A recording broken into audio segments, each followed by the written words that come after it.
let's talk about this Seahawks game, and then we'll come back to some questions, guys. So with the Seahawks game, we'll talk different scenarios, how they could win, how they could lose, and what it would mean in each case. Okay.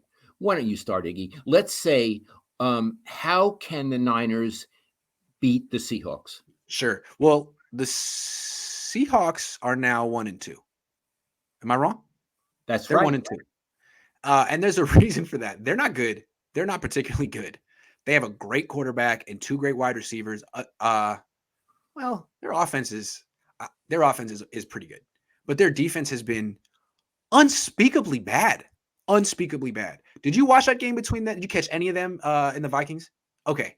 Well, I mean, Kirk Cousins couldn't miss. He just could not miss. He kept hitting throw, overthrow, over the middle, throw after throw over the middle for big gains. And if you're watching that, you're thinking, oh, well, that's exactly what Jimmy does. He can do this. He's just going to give him 20-yard throws over the middle all day. Jimmy can do that. So when I was watching the Seahawks play, I was like, the Niners are going to win this game.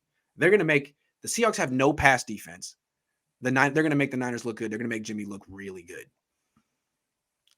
But then I watched the Niners game and I watched their defense and how they can't cover anyone and their corners are all beat up and their pass rush isn't really what it was 2 years ago. And I'm thinking, how are they going to stop Russell Wilson and DK Metcalf and Tyler Lockett?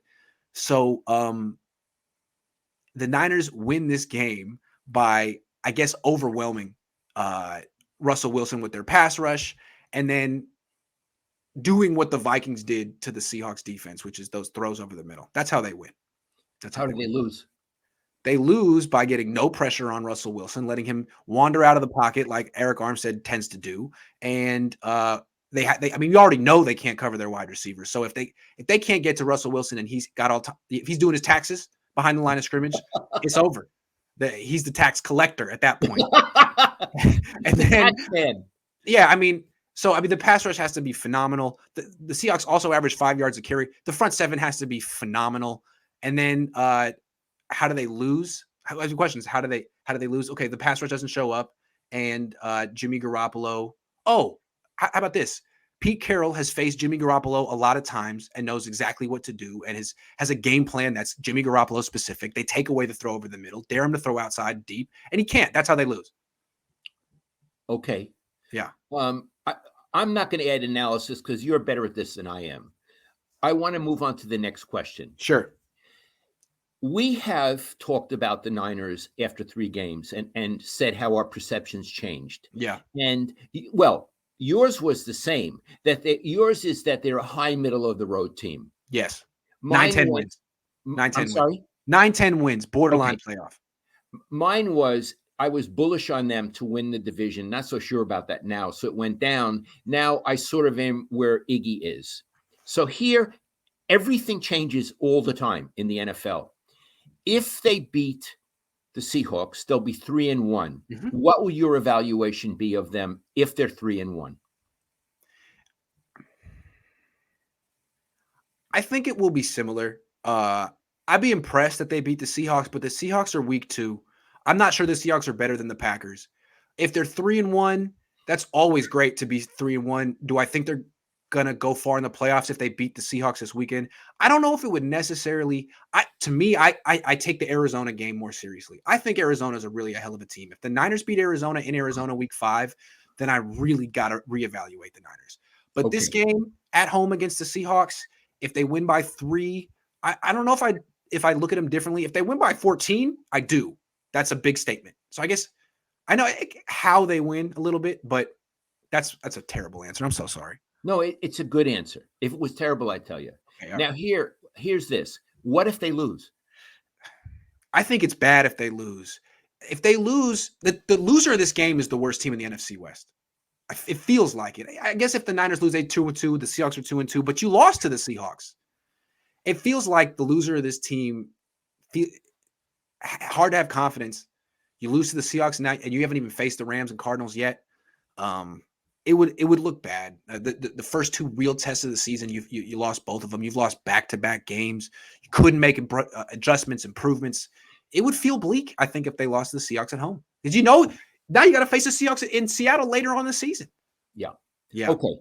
If they win, they'll be 3-1. Yeah. I go a lot on record. I do. I go Yeah. a lot on record because that's Fair. the real reality. Fair. So if they're 3-1, I give them a lot of credit and they go back up in my estimation. And I Yeah. say they're a contender in the division. I wouldn't, Sure. earlier I was saying they're going to win the division. I can't go there anymore, at least not now. But I would say they're a serious contender in the division if they're 3-1, even if it's Seattle. Iggy, if they lose to Seattle, they would have lost 2 in a row and at home, right? Yeah. 2 in a row at home. Their first 2 home games, and I think they were 0-8 at home last year. Now, they Yeah. didn't play all their home games in Santa Clara, but I think they were 0-8 at home last year. So, Okay. what? So Yeah. this is a serious game for the 49ers. Does it mean if they lose, their season is over? No, but it puts a lot of dark clouds over the season, and it gives them a lot of soul searching and I would say worrying. So it's a more significant game if they lose than if they win. I totally agree with that. We would learn more if they lose. And I'm not sure what okay, well, let's put it. Do you hazard a guess on Tuesday on what's going to happen in this game? Yeah. Okay, I do. But I want to preface by saying I'm going to say this with fear and trembling. Yeah. I think the Niners will win a close game. Yeah. How about you? I think the Seahawks will win a close game. Okay. I think the Niners play a lot of close games, and I think it'll be close. But just like last week, Russell Wilson is just as good, if not better, than Aaron Rodgers right now. And he's got weapons too. And if it comes down to the end, he'll find a way. I just think. I'm sorry. No, Nothing against Jimmy. It's fair for you to say what you think, and people say he's picking against the home team. It doesn't work for the home team. This is his honest analysis, and you wouldn't like Grant. I'm calling him Grant now because this is serious. You wouldn't like Grant if he was trying to kiss up to you. So if they had Jason Verrett, it'd be different. But they don't, and I think you got a situation where guys are getting open down the field quickly. And you're getting a defense that's giving up big plays and defensive pass interference penalties. And anytime they face a quarterback who can throw downfield to some good receivers, the Niners have big problems. Dante Johnson could start in this game. He could play in this game. I don't like him if they have to play Dante Johnson. Iggy, are you excited about covering this game? Absolutely. Yes. I would be. Wouldn't you want the game to be tomorrow? Yes, I want the game to be tomorrow. And then I can't wait for the one after that. And then we'll have so much to talk about at the bye week. Yeah, Football gets so serious so quickly. It's still only September. That's how I used to feel, though. Like as Tuesday and Wednesday came around before a big Niners game, I just really wanted it to happen fast. And again, I wasn't rooting, but I wanted to be there for the drama, for the play, and I wanted to have my say about it. Yeah. Okay.